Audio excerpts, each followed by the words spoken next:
third time the I'm charm. going, Everybody's Daddy. going. Yes. I'm going. Cool, alright. Well, Matt's got the stamina of a fucking 80 or 5-year-old man. What? You know exactly what I mean. No, I really genuinely do not.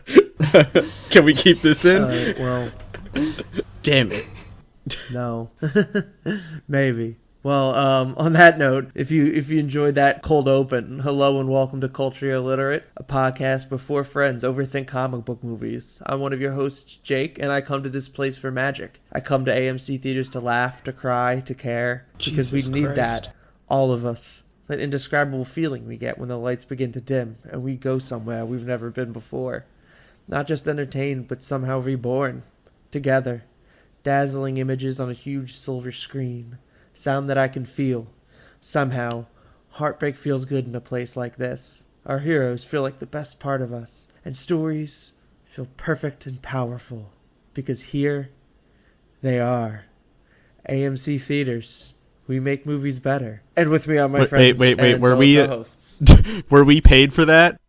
No, I just wanted to do it. I just God thought you damn guys it. would like... Jake's cringe as fuck. Even, I don't know, I felt like you guys would get some kind of reaction out of it. You're the worst. You didn't say amen at the Amen. end of it. Anyway. I was kind of hoping y'all would jump in. No, Christ. Jake. We all sing it together. We No, all sing yeah, it, say it's it together, cool. holding hands when we see movies together. It's cool when it's at the theater because it's happening and it's like, oh, we've I was trying to be dedicated. it was spontaneous. It's cool when it's No, at the shut theater. up. No, it's because it's a bit when it's at the theater. When it's here, it's too far. It's just you're crossing business and Pleasure. casual. Anyway, my name's Jason, and I fucking love cheese danishes. Hi, I'm Matt. I like roasting Jake, and I was very surprised that John Travolta was in this movie. And even though he didn't even say anything yet, I burst out laughing just from the sight of him because he's a crazy human being and a walking meme. Okay, can we get one thing established real quick? It's a firm Jason stance that just fuck John Travolta. I agree. I he's do not like John Travolta at all. I don't Fuck think anybody Scientology. does. That too. Okay, so we're all in agreement, fuck John Travolta. Yes, I don't think that's Yes. an unpopular opinion. Well, I don't know how the public stands as to what their opinion on John Travolta is. All I know is that anytime I see his stupid face, I get upset. Well, the thing is that every time he goes trending or people refer to him, there's always like a picture of him like caressing some woman very creepily, and people are saying, "Oh, this guy." So I'm pretty sure he's not seen in the most positive lights, especially when he's also into Scientology. So I mean, he's had a very successful film career between like Grease and Pulp Fiction and then Face he Off. went to shit, That's and then he great. went to shit, and then That's he did great, Pulp no. Fiction. Everyone thought, "Oh, he's back." Nope.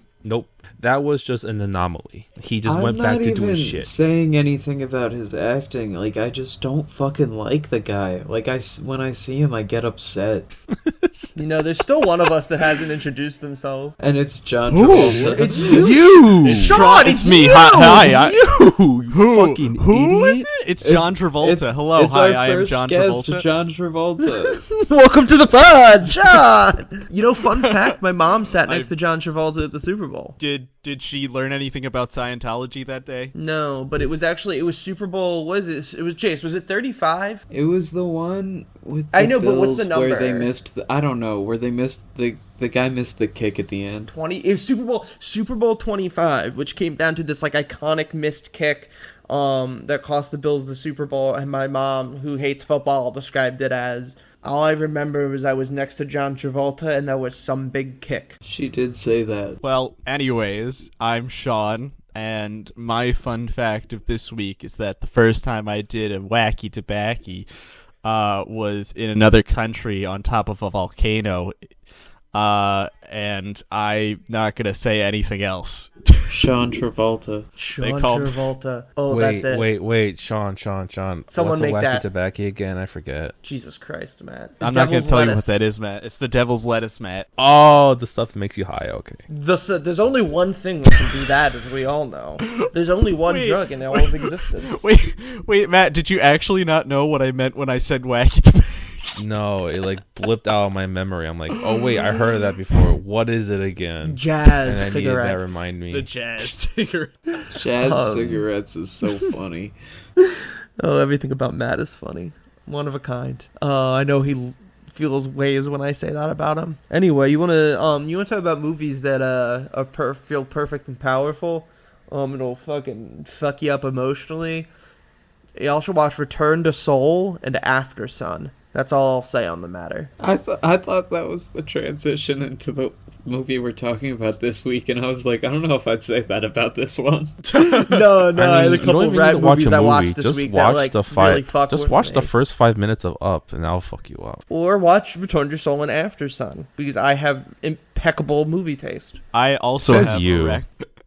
Oh dear God! I have a rec that is also a movie. I would recommend. I saw Suzume. That was a very good movie.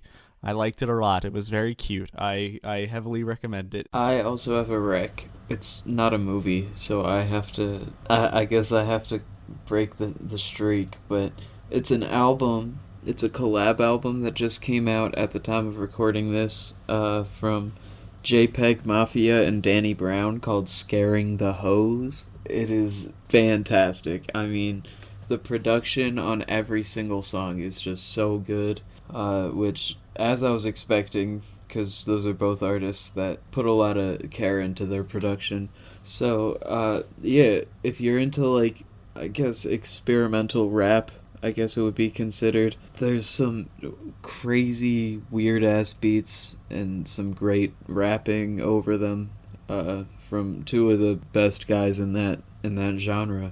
If you're into being sad, watch the movies I recommended, and then cheer yourself up with this album. I'm bringing it together. It's definitely a fun listen. So if you like having fun and you don't suck, listen to Scaring the Hose by Danny Brown and JPEG Mafia. There's also a really good Red Veil feature on it, which is no surprise if you know Red Veil, because he's insanely talented. And you know who's a hero that doesn't feel like the best part of us? Frank Castle, the Punisher. So yeah, Boo. shut up, Sean. I don't have a lot in me tonight. Covering the Punisher. I at least watched the extended cut specifically. All your boos are getting cut, but me acknowledging them isn't. So that'll be interesting. Boo! Okay, that one's getting left in. The movie released April 16th, 2004, co-written by Jonathan Hensley and Michael France, and directed by the former.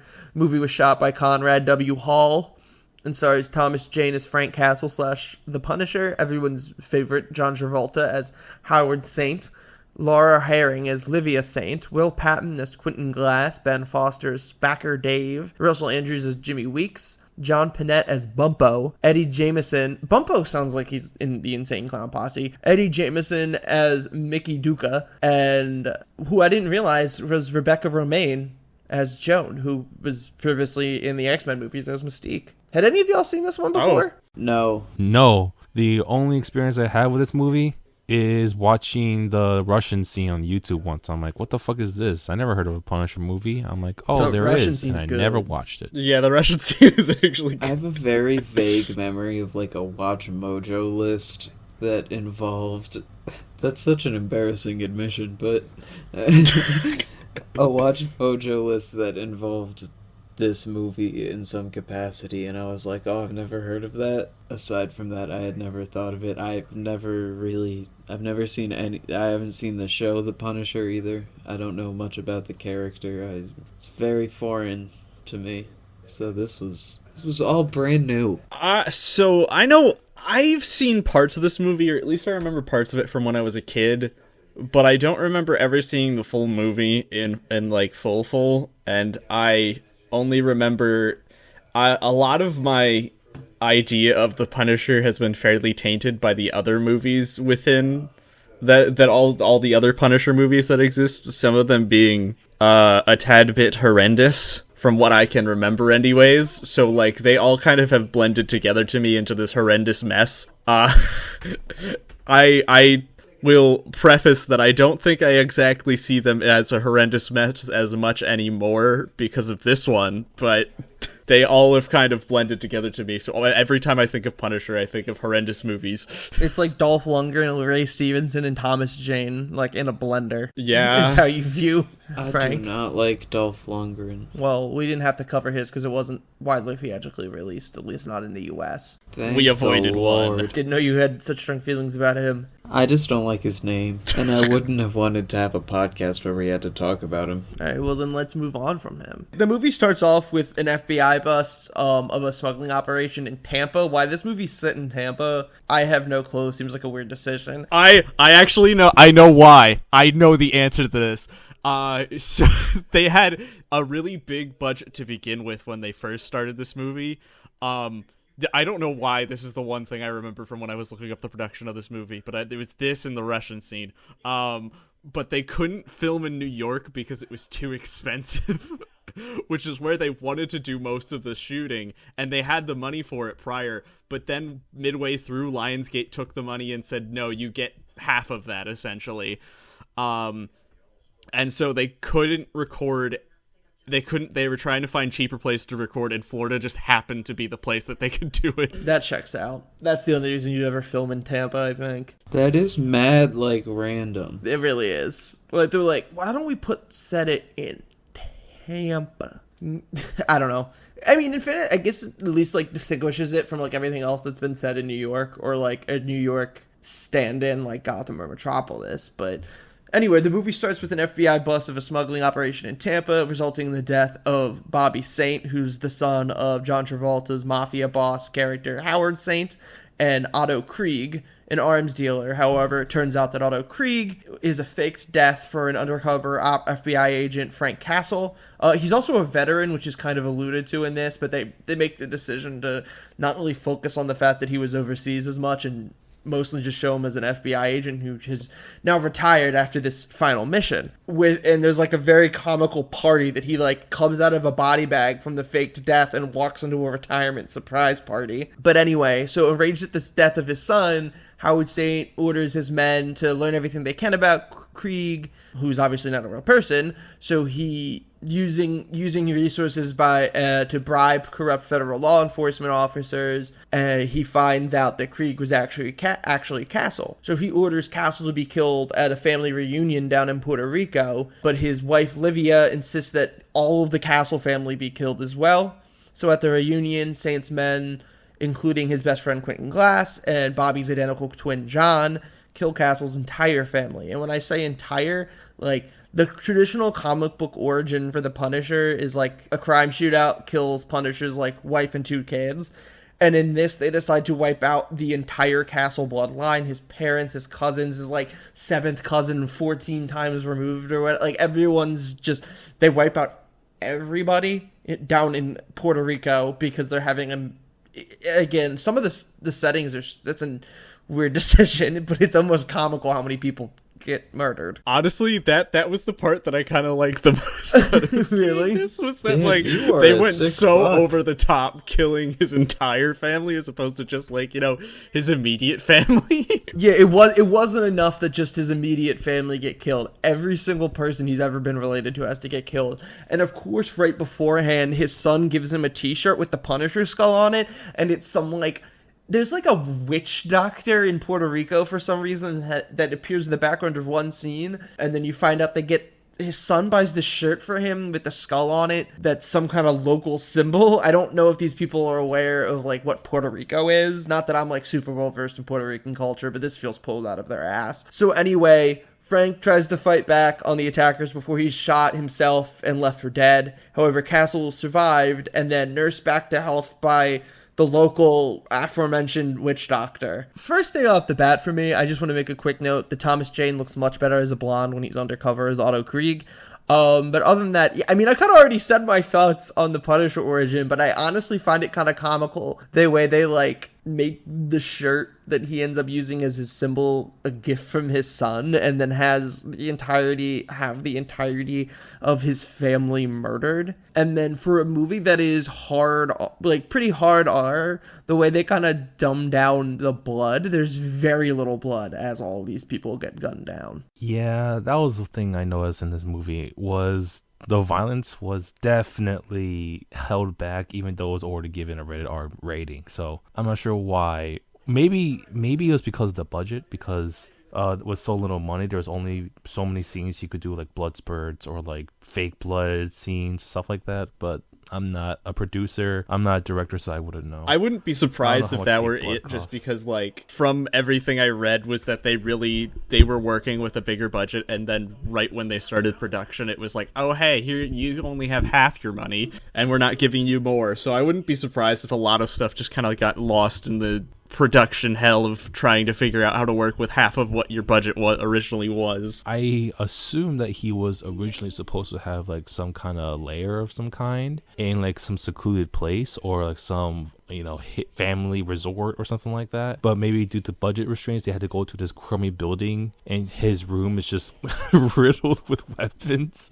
The whole entire complex is riddled with weapons, because in the scene later on that we'll see and we'll talk about later, is the whole building is an arsenal, and he has it's like a secret technique to access every single weapon. It's really funny, but we're not there yet. So I don't necessarily feel like the violence is like turned down, in that like I feel like there's a lot of brutal murders in this movie. It's just that there definitely feels like there's less blood and guts than there would be if people were getting killed this way. But do y'all have any thoughts on the tweaks to the Punisher origin, whether it be this FBI agent retirement into family reunion thing, or the t-shirt coming from the witch doctor and the son? It's just a little goofy to me, over the top. Yeah, I agree. I mean, I was very like tangentially aware of Punisher's origin story going into this. I was aware that he was like supposed to be a veteran that like lost his family and something, but I didn't know much at all. So I didn't know that it was such a stark change that they made. Though I do you know, commend them for choosing to do such a different thing, that to just wipe out his entire family and just make him a completely miserable sack of shit. But that being said, I agree that it's less gory, which it does seem like a product of lack of budget, just because, like Jake said, it's not like they shy away from violence. They do a lot of violent and twisted things in the movie, but the gore isn't necessarily shown, and it just makes me feel like they just couldn't physically make it look good if they tried to. That being said, I also agree it's goofy. The witch doctor thing is just kind of like, it just seems weirdly thrown together and like too like fairy tale-ish. also, it was kind of weird that the witch doctor told Frank Castle as he was walking away for God to be with him. Don't you think that was weird? Yeah, kinda. But then when Frank says God's gonna sit this one out, that's hard. Yeah, That was a cool ass line. Oh, It yeah. was just weird that the witch doctor was the one to tell him to let God be with him. The freaking witch doctor. I think it honestly, I get the feeling it's almost more of a like Frank's white ass family just like saw a black dude in Puerto Rico and was like, witch doctor. yeah, it almost like just nothing feels about he was just like kinda a guy. racist. Yeah, he That just is- kind of that is probably the and case. they were like just saying shit about him from afar. The thing is weird because like when I was reading the Wikipedia article before watching the movie, I'm like, oh, a fisherman, and then in the movie they said witch doctor. I'm like, it's a fucking witch doctor. Why is that a witch doctor? He looks more like a fisherman. What do you know? What was Wikipedia know? They don't fucking know shit. What does Stop Wikipedia? Stop asking me for donations. Matt's cheap as hell. I am. But yeah, I honestly, as much as I find it to be like such a goofy beginning to the movie, I honestly like it. Not in a way that's good, but in a way that's like, wow, this is so cheesy, and I just it hits the right midpoint of being like just enjoyable enough, but just cheesy enough that it's like it hits this like nice little sweet spot for me. I realized I didn't give my opinion because I was just too busy shitting on things. So I'll just say right now, I mostly reciprocate what Sean said. It's not horrible. It seems like they did the best what they were given with, and I didn't hate it. It was enjoyable. It wasn't as gory as it could have been. Like it's no Red Wedding, but gets the job done, and it's still entertaining with the cheesiness. Yeah, I don't dislike it. I just think there's certain parts that are a little over the top that I could do without. Overall, I think it was a fine start to the film. Progressing a little bit further, with the police and FBI unwilling to pursue the killers due to Saint's power, influence, money, Castle decides to move into an abandoned apartment occupied by 3 outcasts, Joan, Bumpo, and Spacker Dave, and begins his mission to bring down the Saints. With the help of information provided by Mickey Duca, who's one of Saint's, like, more kind of weaselly henchmen, who was also present at the earlier bust, Castle learns that the Saints, he learns the Saints family's every move, and also discovers that Howard's best friend, Quentin Glass, is a closeted homosexual. He openly targets Saint's business and sabotages his partnership with the Cubans. So, I already know how you guys feel about John Travolta, but how, in general, but how do you feel about John Travolta in this movie? I don't like it. He's way more serious than I wanted him to be. I wanted him to be like how he acted in that Alien movie. I forget what it's called, but it's one with all the Dutch angles, if you know what I'm talking about. You mean, I forget what it was Why called. is this but I know the what you're second? talking about. Isn't it like Battleship Earth or Yes, something? and that Yes, was that's what it written was. Battlefield Yes, it Earth. is. Yes, it and is. that was based on a Battleship Earth, book Battlefield written Earth. by L. Ron Hubbard, creator of And this is Scientology. I don't like that this is the second time it's come up on this podcast now. I enjoy it. I wanted him to be just I as over the enjoy top, it, but Matt. That's not unfortunately, something you want to say. You didn't enjoy. You I can't enjoy enjoyed that it because it was movie. so awful. And it brought people misery. Anyway, as I was saying, oh wait, one second, sorry, I thought I heard someone walk by. But he was not Green as Man. like creepy or silly as he usually is. He was just kind of serious, and that really threw off my John Travolta vibe because he was just kind of taking his job seriously. I don't like that. I didn't like Oh, it. see, I kind of had the opposite feeling. I've actually seen this movie a few times, and I always just kind of like forget that John Travolta's the main villain. And there's something about that man's face that I think, like, maybe because of the era that I Makes grew you up wanna in, hit I him. just it's hard for me to take him seriously in a way that I feel like I shouldn't take Howard Saint seriously either. So like every time he pops up, I'm like, oh right, he's in this, and I just kind of think it hits the right wavelength. Like his face matches the vibes of the like overdone Redux origin for the Punisher. Like it just like to me, his face is is like the facial equivalent to the story decision of let's gather all the castles in Puerto Rico and have them get murdered, except Frank, who gets pulled out of the water by a maybe witch doctor. Like I don't even know how I can square that statement, but those two things give off the same energy to me, so it works. I kind of feel the same way. I have no idea. What I to say to think that. John Travolta kind of like fits with everything else in this movie, and like I can't look at him and not see like I can't look at him and not feel weird. Like he just has this over exaggerated face all the time that just really doesn't help his case when trying to watch him attempt to be serious. So like to me, it always just comes off as like he kind of fits with everything else in this movie. I don't like him. I don't like his face. I just there's nothing about anything he could have done that would have made me like him in this movie.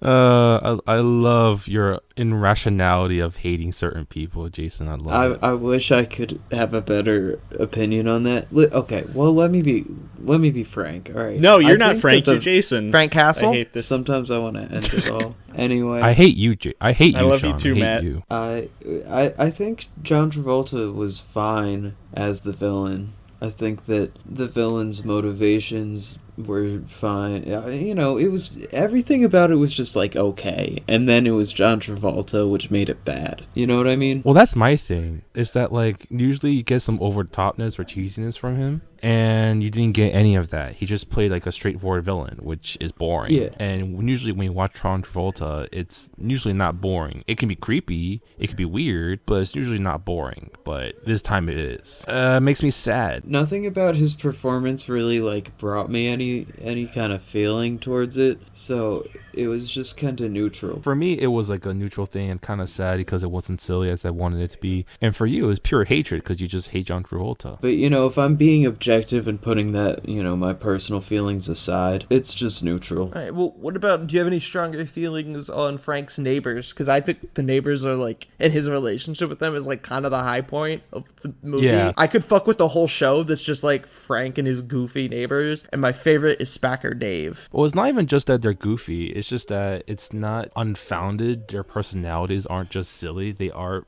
somewhat three-dimensional, and then you grow to understand their community, why they stick together, why they stand up for each other, why they're friends, and ultimately why they connect to Frank Castle, and like basically show why eventually like their relationship gets to the point where again, I'm skipping forward again, but it reaches to a point where it really tests their relationship, but they stick through it because they've grown pretty close. They grew to understand each other. Especially like the guy, one of my favorite character is the guy with all the piercings and Dr. Dave, mouth me rings. too. He's really great, especially like his first introduction, because they just showed him like telling people to die, and of course it pans to a video game screen, but the really funny part was he's in a freaking wheelchair that's like gamered out, and then he hears something out the door and he just gets up. Like it's a twist.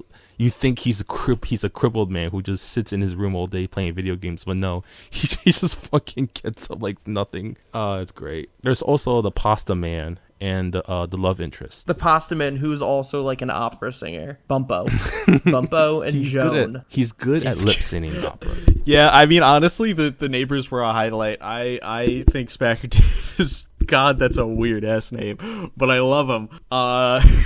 Because, yeah, I mean, like Matt said, it's like they kind of all fit together so well, and they're enjoyable to watch anytime they're on screen, in my opinion. Every time that they're all on screen in the movie, it's just great. A great fun time. Yeah, and I think that, to me, the best part of them is that they're fun when they're on screen, but they're not, like, only there to be goofy. Like, they're actually decent characters, you know, that actually have impact on the plot. To some degree, they're not just like goofy comedic relief. Like they do provide that, but they also have a fleshed out character behind them. Yeah, you feel like they're good people who have clearly been, you don't really know exactly what, but have clearly been through shit, and some of it can be tallied to appearance, especially with like Bumpo and Spacker Dave. They're clearly, you can feel for them, even if they're not like, they're side characters. It's not like they have some like tremendous arc other than growing to really trust and care about Frank, but they do feel like people, like they have their own personalities, and they're not clones of each other either. Yeah, that's what I was gonna say, was that what's so enjoyable about their interactions is that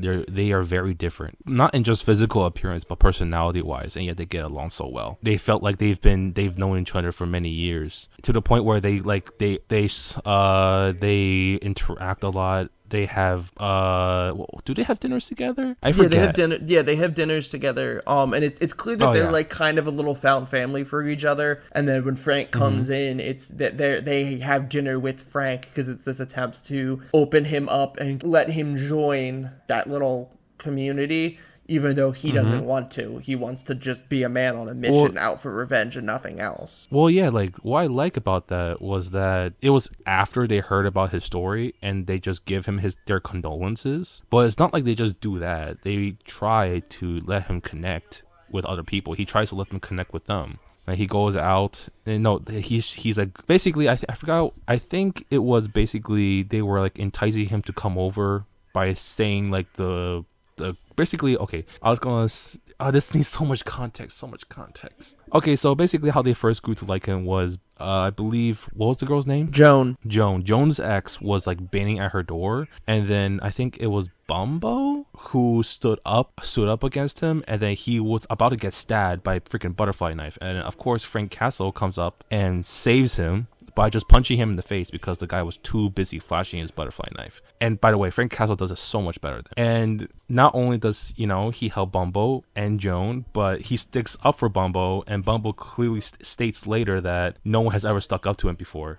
Clearly it mattered a lot to him, but it didn't matter a lot to Frank Castle. But it was a very nice scene. And then the scene after that, Bumbo, I think, invites him to a dinner by claiming that the boyfriend came back and that he was in Joan's room, but it ended up being like a dinner where they tried to connect with him and go around saying what they appreciate. It was a really, really nice scene of, people trying to be nice to Frank Castle, a guy who's lost everything. It's nice to see like they are trying to like cheer him up without like pushing too far into like saying, how do I say this? It's kind of like they aren't pushing too directly to the problem, they're just trying to like find like a solution around it. Is that? I don't know what I'm talking about, but I do enjoy the fact that they try to connect with him and try to give him somewhere to belong again. You know, you were on a roll. Even though they what? I was going to say, you know, you were on a roll, so I didn't want to cut you off, but I got to tell you, the character's name is Bumpo with a P. Bumped O? Bumped O. Bumpo. Bumpo. Oh, okay, gotcha. Just replace all the times I said Bumbo with Bumpo. That ain't happening. Can you go back Fuck in the you, editing, lazy-ass please editor. fix that? Well, everything you're saying is really important, and I think is like central to the best points of the movie and the heart of the movie, because it ends up happening that because Frank basically just like publicly comes back to life, which I think is an interesting strategic decision.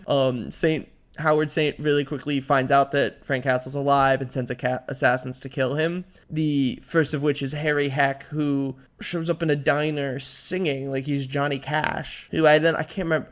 I'll look up who plays him, because I actually found out that it's an actual country singer that plays Harry Heck. So Harry shows up in this diner, plays Frank a song, and then leads him on a chase before they crash their cars. And he pulls a gun, Frank pulls a knife, and they do a play on the classic "Don't bring a knife to a gunfight," where he says that to Frank, but Frank shoots the knife. It's like a ballistic knife, and it shoots out into Harry's Heck's neck and kills him, which is a pretty cool kill, though that interaction felt really anticlimactic when you're gonna have like this guy come in and like sing a ballad only to then die really quickly. Yeah, I agree. I thought it was cool but also lame. Like it was a cool death.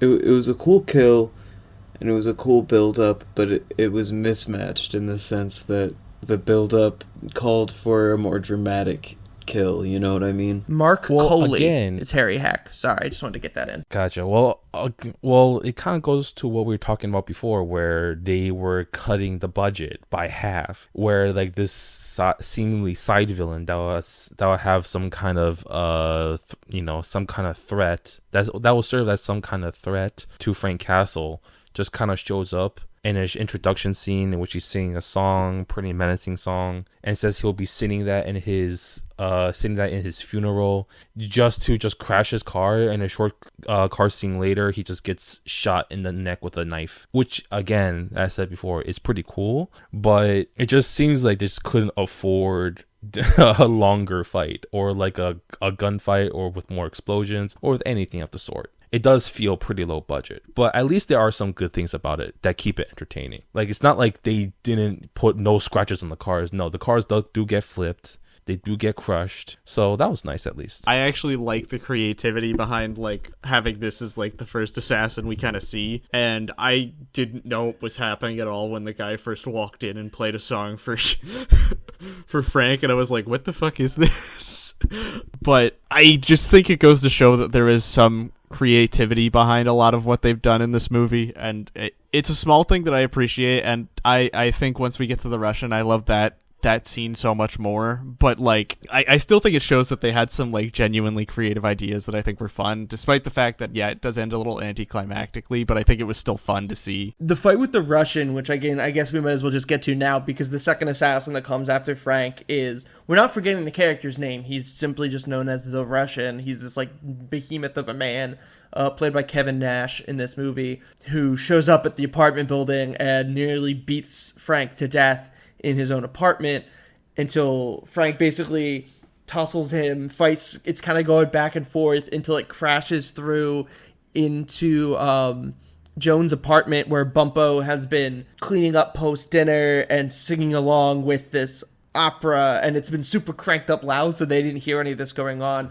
Frank crashes through, grabs a pot of boiling water and throws it in the Russian's face before knocking him downstairs and eventually killing him. And for me, this is the peak of the movie. It's a tremendous fight. It's so entertaining. The Russian, Kevin Nash, he's really only in this scene, but he's great as the Russian, just so intimidating. It's just a super well choreographed and executed fight scene. Yeah, everything that Jake said, I agree with. It definitely, I think, is one of the peak moments of the movie. It's fun, it's exciting. And another thing that I took note of in the back of my mind as I watched it is that what I like about it, the whole movie, is that like Frank doesn't feel invincible. Like, it doesn't feel like because he's the lead he's, you know, taking less of a beating than anyone else in this movie, like especially in this fight scene, but as well as in earlier parts, but particularly in this fight scene, like he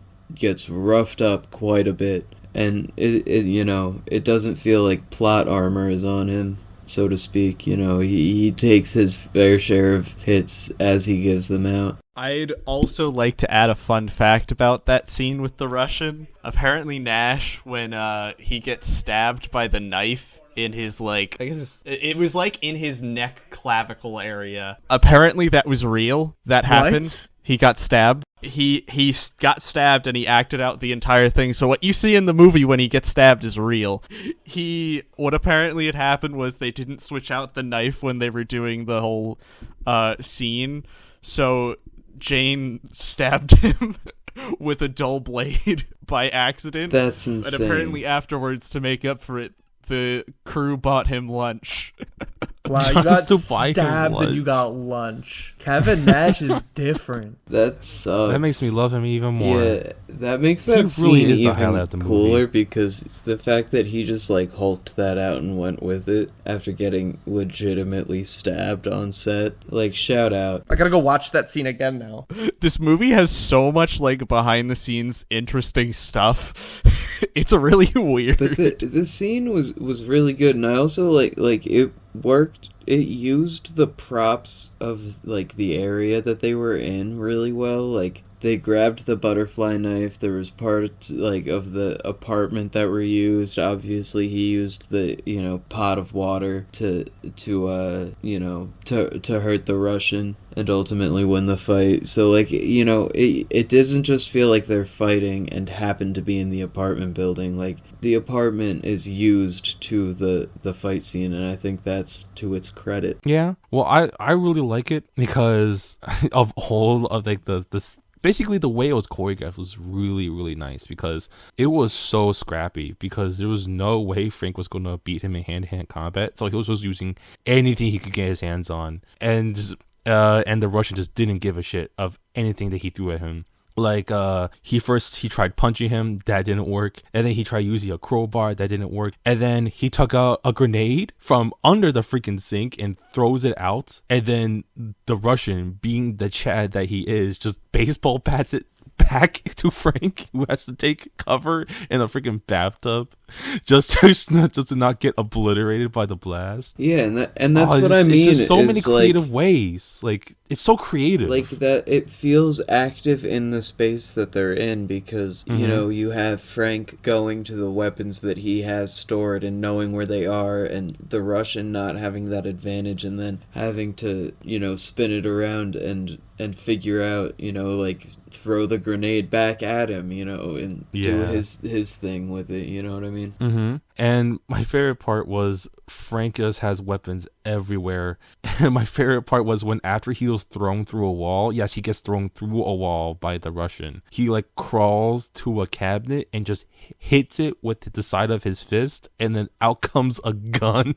He tries to shoot the Russian. Oh, that's so great. It's just he has weapons everywhere. You never know where he hides something, where he stashes something. What ends up happening, to bring it kind of back to, because I think this ties together well with the fight happening around the neighbors and the kind of bond that creates of Frank protecting them, they end up returning the favor because of the fact that Frank so publicly came back from the dead. Howard Snake knows exactly where to send people. So after the Russians defeated, he sends people to the apartment building and they hide Frank in this like secret elevator. But as the men arrive to find Frank, they end up torturing Spacker Dave by like ripping his piercings out from his like eyebrows, ears, lips, with pliers. But no one actually ever gives up Frank, and they do leave one person behind, which Frank then very promptly kills with a paper cutter after they leave. So following this, Frank's plan really gets enacted. He, with Mickey's help, poses as an anonymous blackmailer, arranging for Howard's best friend Quentin Glass to be at certain places at the same time as his wife Livia's car, Howard's wife Livia's car, and ultimately plants her earrings in Glass's bed to make Howard think that his wife's been having an affair with his best friend. But when he finds the earrings, he confronts Glass, who tries to tell him that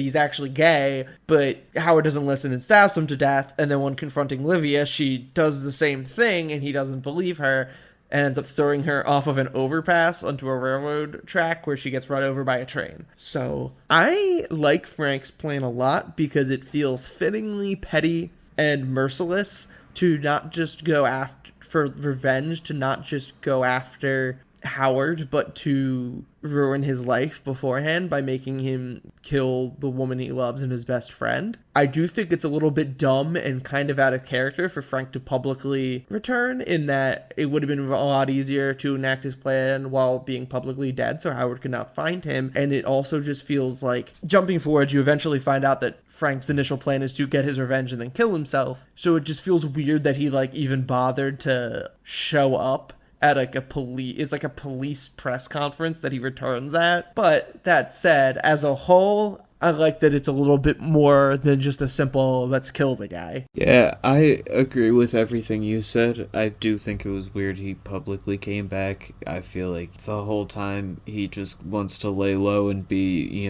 a guy on his mission, but he also publicly comes back, and that just seems weird and, like you said, out of character. But his whole plan it's fitting because I think it feels like, he wants to not only kill the guy, but, finish the job, do the full thing that he did to him and take away everything before he kills him. And I think that's, in terms of the plot of a film, that's it's entertaining to watch it unfold. Well, it's basically karma, right? Didn't he have line about karma, how he doesn't believe it exists or something? I forget. I don't know. I don't remember. I don't know either. Maybe. But anyway, it is karma, where he literally tries to get revenge by destroying everything. Okay, so basically the gangster tries to get revenge on Frank Castle because he destroyed his son, or killed his son. So I didn't word that the best. He destroyed his son. Definitely poor choice of words.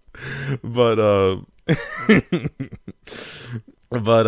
it's fitting that the gangster destroys his entire family and everything that he loves, and then Frank in turn does the exact same thing to him in more poetic fashion, that is, and it's much more entertaining that way. And I felt like it was fitting to the narcissism of Howard, you know what I mean? Like I felt like he went with a plan that would, he hit him where he knew he would be sensitive and where it would work, and where you know what I mean. I don't know if that makes sense. It definitely does. Okay, good. After that, the movie kind of hits its climax with Castle assaulting Howard's nightclub and killing every member of his mob, in which I'll just say is a really, really strong action scene with a lot of fun, not super creative but enjoyable kills, including killing Howard's remaining son John.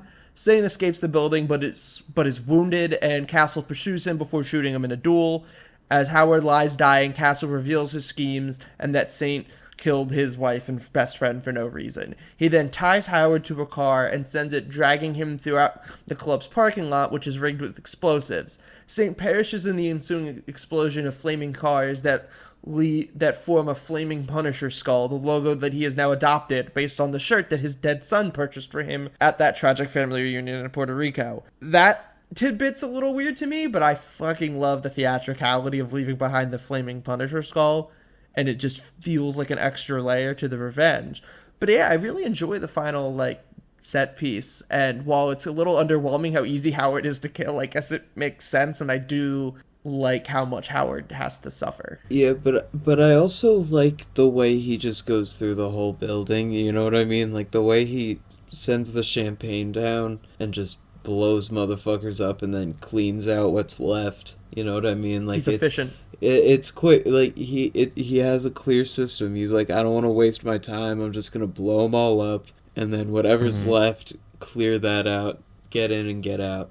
And then it's also... He's merciless and cruel, but efficient. Exactly. And then the final kill, it is, anticlimactic in some way. like you said, that it was so easy for him to get Howard, but also, like, the way he gets him is pretty good. Like, sending him through on that car, catching him on fire while everything's exploding. Like, that was a pretty baller way to take him out. I think the way that he dies is like brutal enough that I'm like, ooh, this is good. This is a good one. Yeah, because I remember that more than I remember it underwhelming me. Yeah, it was super entertaining just to see. Because I thought the explosions were supposed to take him out, but then no, it was just a parade of explosions. And as he went along the parking garage, there was just more car explosions. And then the final one was the one that was able to catch him on fire. He doesn't die from the explosion. He dies from catching on fire.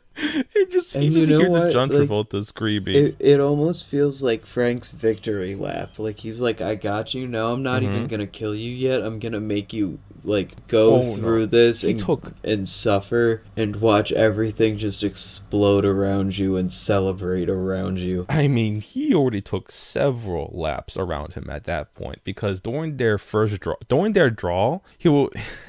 what was the gangster's name again? What was his name? I'm just gonna call him John Travolta. Well, John Travolta and Frank Castle were having a draw. Before their draw, he was like out. Frank Castle was just like, "This is for revenge for my family." And then John Travolta tries to reciprocate that and say, "You killed my son." And then you just hear a scream in the background and an explosion, and Frank Castle goes, "Sons." Oh yeah, because beforehand, that part was awesome. That was funny. An awesome line, because during that initial champagne explosion, a pillar fell on top of his son's arm. And then Frank Castle just went up to him and just like, "You look pretty strong." And so he gives him a freaking bomb with the detonator and ties it to a wire on the ceiling. And so he can't lower his arm. Otherwise, he'll blow the fuck up, which eventually happens in very, very fitting fashion. And then we got that badass line from Frank Castle later on. So this is a very fitting finale. It wasn't like as showboaty as originally thought, because as we have stated, like a lot of the fights before, with the exception of the Russian fight, felt pretty reserved, but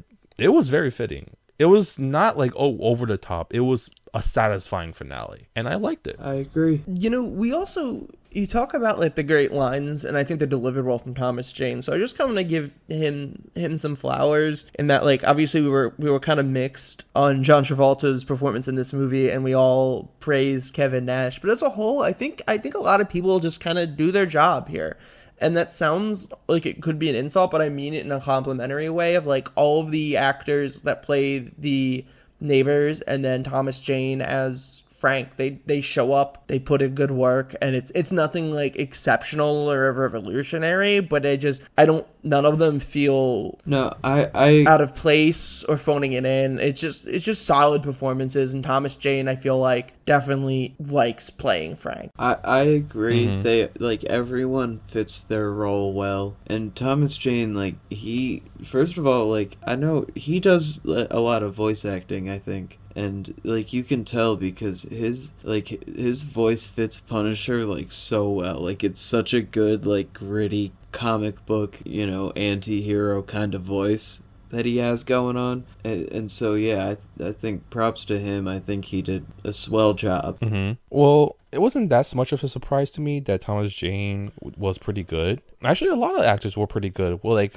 of course, we talked about before, like Jake said, they were kind of split on John Travolta, but even John Travolta's performance wasn't awful. It was okay, and the range of like portrayals in this movie range from okay to pretty good. And Thomas Jane's Punisher is definitely up there. And yeah, like, he's a pretty good actor. Like, I really liked him I think he was in The Mist, right? He was the main character in The Mist. Yes, he was. I really liked him in that movie. He was really great there. And actually, that's going to be my recommendation. If for those who haven't seen The Mist, you should go watch it. But please watch the black and white version, because that's how the director envisioned it to be shown in theaters. So please watch it in black and white. Plus, it is better in black and white, because if you watch like the CGI effects in that movie, it's kind of obvious that it wasn't supposed to be in full color. But that's it. Back to the Punisher. If there's any Punisher that I remember more than anybody else, it's John Bernthal. So, like, to go backwards to see Thomas Jane as the Punisher, I actually see why a lot of people, I know there are some people who prefer him over John Bernthal, but I could see why people really like him as like the Punisher, because he's not bad. And like you guys have said, nobody's really that like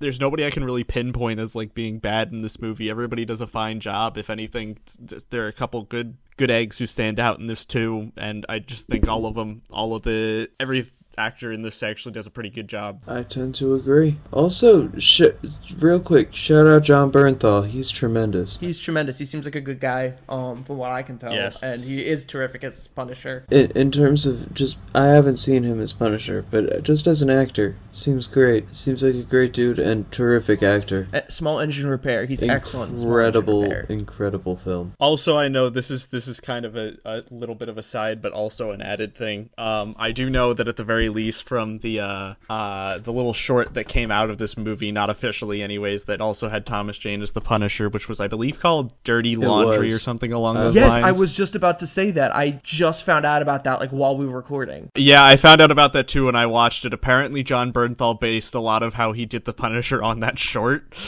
which is also interesting. So, like, hats off to Thomas Jane, I guess, for giving us a good role model. Yeah, I plan to watch it as soon as we're done recording because it's like 10 minutes. I'm interested in it. Because there's an animated short that came with the extended cut Blu-ray of this that I couldn't find a good way to watch it online, just somebody recording their TV, but I actually watched it before the movie. It's like a couple minutes, and it's basically animated storyboards of what happened between Frank and his friend overseas before his friend would then betray him in this movie and sell him out to Howard Saint, sell his family out.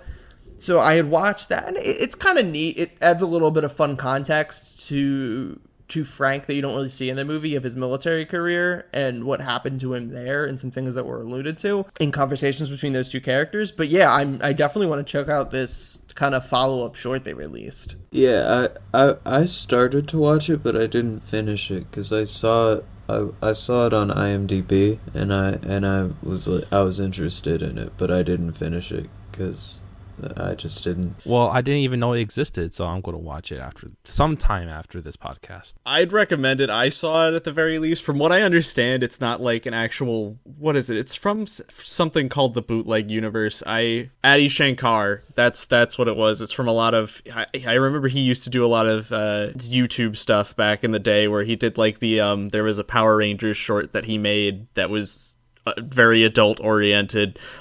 He also produced the Castlevania show, for those who know that. So, and also as a fun fact, Ron Perlman is also in the Punisher Dirty Laundry short as well. So, lots of interesting things. I think Thomas Jane's best scene acting-wise in this movie is towards the end, when the movie resolves itself after this action with Frank going home, and he's gonna shoot himself alone in his apartment, but ends up seeing a vision of his wife and changing his mind, deciding to continue to live and to continue to fight crime and to be judge, jury, and executioner. He leaves a lot of Howard Saint's money as a farewell gift to the tenants to protect them. And I don't know if I'm reading into this, but I felt like he was being a little bit based, maybe giving them some money to purchase or renovate the building. Fuck landlords. Renovate the decrepit building. So he is then last seen standing alone on this Sunshine Skyway Bridge, according to this synopsis, which I've never heard of, at sunset. And in a voiceover, he vows to kill all killers, rapists, psychopaths, sadists, and anyone who chooses to harm an innocent person, and his new identity as the Punisher. So I think his scene when he's crying about to kill himself and then decides not to, I think is pretty well performed by Thomas Jane. And as a whole, I like the resolution of the movie, where he's ultimately decides to keep doing what he does, because that's essentially the character, this eternal war that he's in. And he's, in the end, the Punisher's not someone to like admire. Like, the Punisher's like a bad dude, even if there's things you like about him. He's kind of your worst impulses, and I do think the resolution of the movie kind of captures that. Well, he's an extremist. While his motives are understandable, it's definitely a path that you do not want to walk. Yeah, I think if anything, I like the way that it ends. Again, like we've all said, it's kind of like they do it, I think, a decent job of making it seem like he's a character you're not supposed to like love. You're supposed supposed to understand why he is what he is, but you still every time I hear Matt's cat meow.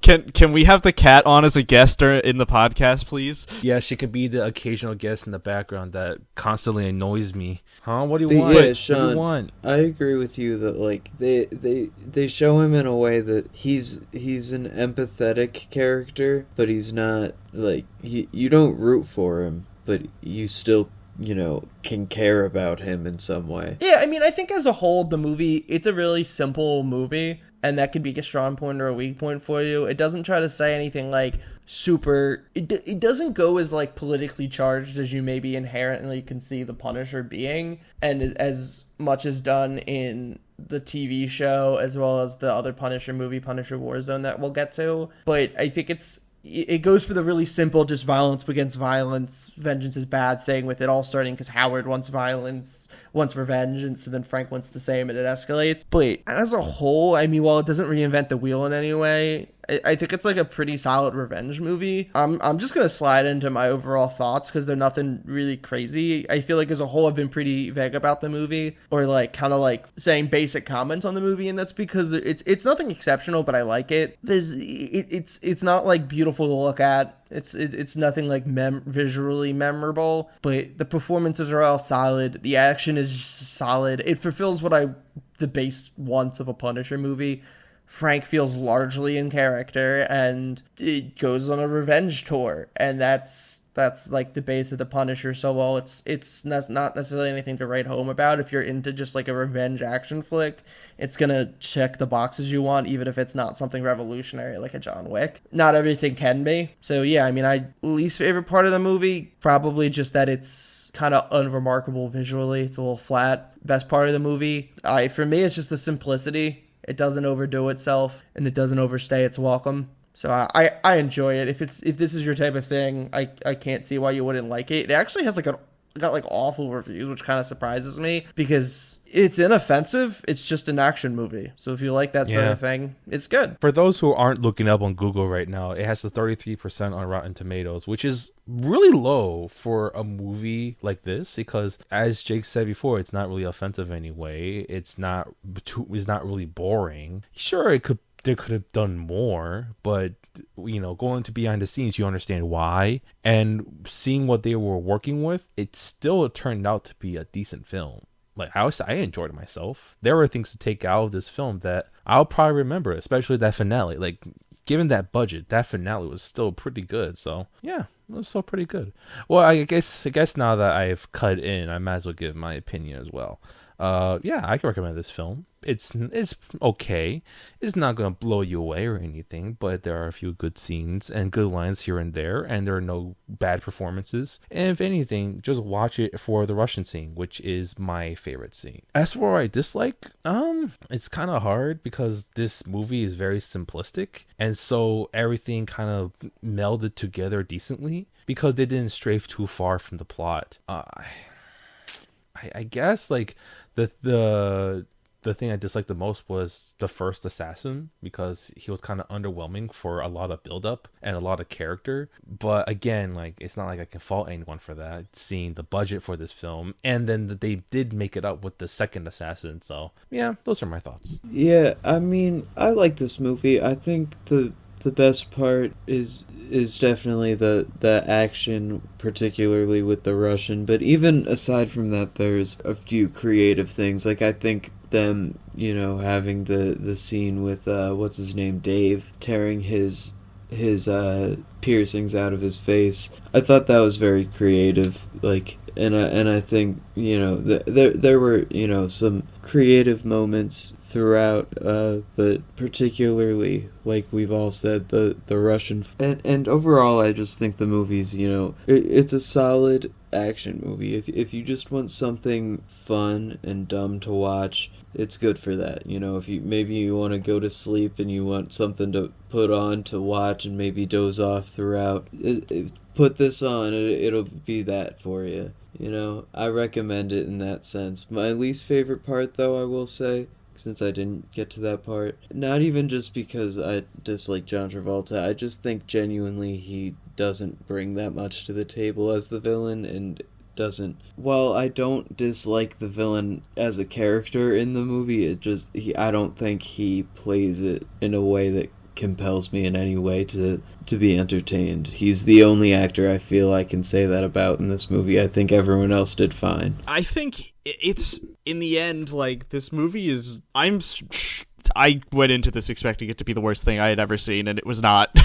So it, like, exceeded my expectations throughout every facet of this movie's existence. So, like, I give it a huge positive for that. And in the end, like, my favorite part about it, I think we've already mentioned, I think my favorite part is the Russian fight scene. That was particularly fun and unexpected. And then learning the afterwards about Kevin Nash got stabbed, and how, like, there's just a bunch of other small things about this movie that are just so interesting that, like, overall, I think it just entertained me. My least favorite thing is, it's really hard to pin it down just because, like, there isn't really anything that stands out as, like, really big and really bad about this movie. I think if anything, it's just that, like, it's generic. That's probably my least favorite part, is it's just a generic action flick, which is fine. It's not bad. It's not, like, a bad thing. It's just, I guess in that regard, there isn't really anything that's really that bad, and that being my least favorite thing really goes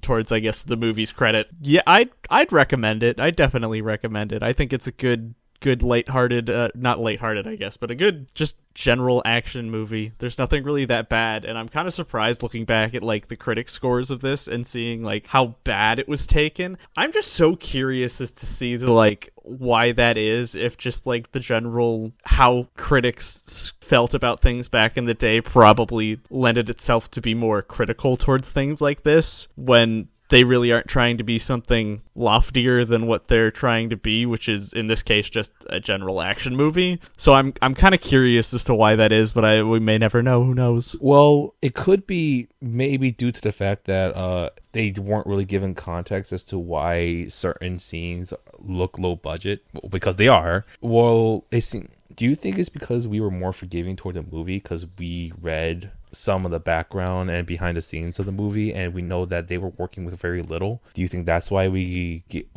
forgive it more for its faults and its shortcomings? Because I don't. So I don't. Because you go first. I was gonna say I don't think so, because I didn't go into this movie knowing any of the stuff that I've said during this. I went into this movie fairly blind, and I enjoyed it when I watched it the first time. So, like, honestly, I think, if anything, that did make me appreciate it a little more in certain contexts, but, like, otherwise, I still found the movie enjoyable without that information. If I can add to some speculation as to why we feel more favorably about this, is I think there's a good chance that when this came out at the time, it's not necessarily being viewed through the lens of a comic book movie. It's being viewed through the lens of revenge flicks, of action films. And I'm not, like, super well versed in stuff that was coming out in 2004, 2003. I'm not going to act like I am. But I think when you look through it that way, it's just so unremarkable. Versus, this goes for several movies we've covered. I look at a lot of these things more favorably just because in the context of what we're getting today in comic book movies, they feel refreshingly different. While this movie doesn't seem to have really high ambitions, it avoids also a lot of the pitfalls that you see in comic book movies in, as of recording this, 2022, 2023, and so on, and that kind of time frame. And I still enjoy several of the things that have come out in recent years, but it's kind of a nice change of pace to just see something simple like this. But at the time, I don't know if you're feeling that way, and it's nice that it's this isolated thing, and it's nice that it's simple, and it doesn't have to connect to 70s things. But you don't really have that lens in 2004. In 2004, this is not being compared to other comic book movies. It's being compared to other action movies, and it may not hold up as well with what else was coming out around it. Yeah, I could definitely get behind that, because it's nice to watch a movie in which if they don't stop this certain villain that won't exist past this movie, the world will end, or the universe will end. Yeah, I get what you're saying, Jake, because, like, there's definitely, like, other action movies of this era that are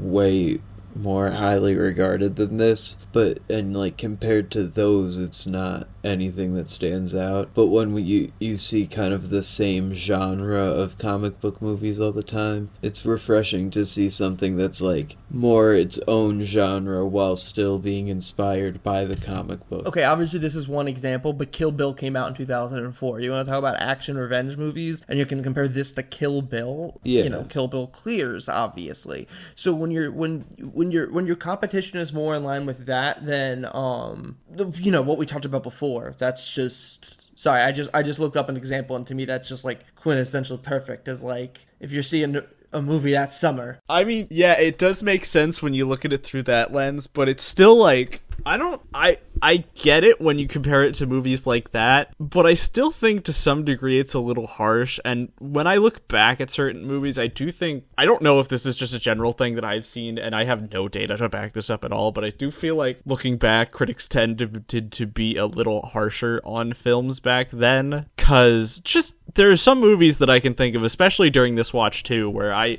know to some degree I'm looking at it with a lens of like, I've seen movies, especially comic book movies up until now, but it is just, I look back at certain movies and to see that like, wow, they were treated fairly horribly, like to see like certain movies that got critically panned back in the day that now have a bit of a renaissance. It's just interesting to see, and especially when we're in a time period where we can actively view that, it's intriguing to see which movies kind of fall into that sort of category. And I feel like this is one that people that not like it's gonna change and become like a masterpiece. I think it's something that maybe people need to come back to a little bit and not see as like it's not inherently garbage. Yeah, well, it's all based off your reference point. Like our reference point is coming off of like the movies we saw and like the Marvel movies, and comparing it to that versus like in 2004 when the MCU hadn't been established yet. The viewer's reference point was other action movies, like for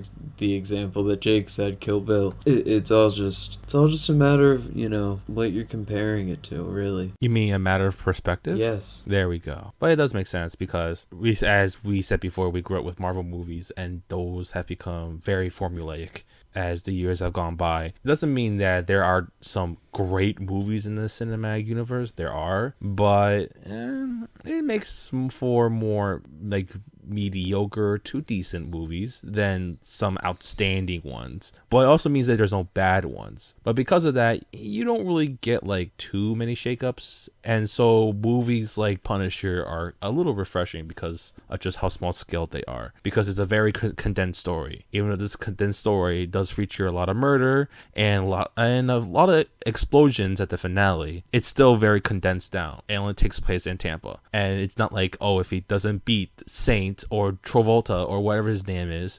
if he doesn't beat him, then the entire Tampa Bay blows up, or oh my goodness, the state of Florida is gonna turn into ash. No, it's just he's just beating this gangster because he killed his family, and that's it. It's just that straight. I wish the state of Florida would turn into ash right now. Oh, we all do, but we can't wish for those kind of things because they won't come true, at least for now.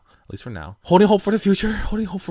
I figured we would want to leave listeners with the wonderful image of Florida's incineration and say that, our thank yous, the traditional ALO VFX for the artwork, the follow me on Letterboxd, Jake Walter 98, Jason Shit. I made the intro outro music for this podcast. I make music. The Upsides is my SoundCloud. The Upsides PA is the Instagram. The _Upsides PA is my Twitter. You can follow me all there to see what I got going on. There'll be things on there coming. Please follow Culture Illiterate on Spotify and or Apple Podcasts. Please subscribe to us on YouTube, Culture Illiterate Podcast. Reach out to us on email. It's cultureilliteratepod@gmail.com. You can give us any questions or comments. You can also reach out to us on Twitter and Instagram. The @ for both are illiterate_pod. And listen again in a couple weeks when we swing back into the Raimi trilogy with Spider-Man 2. Boo.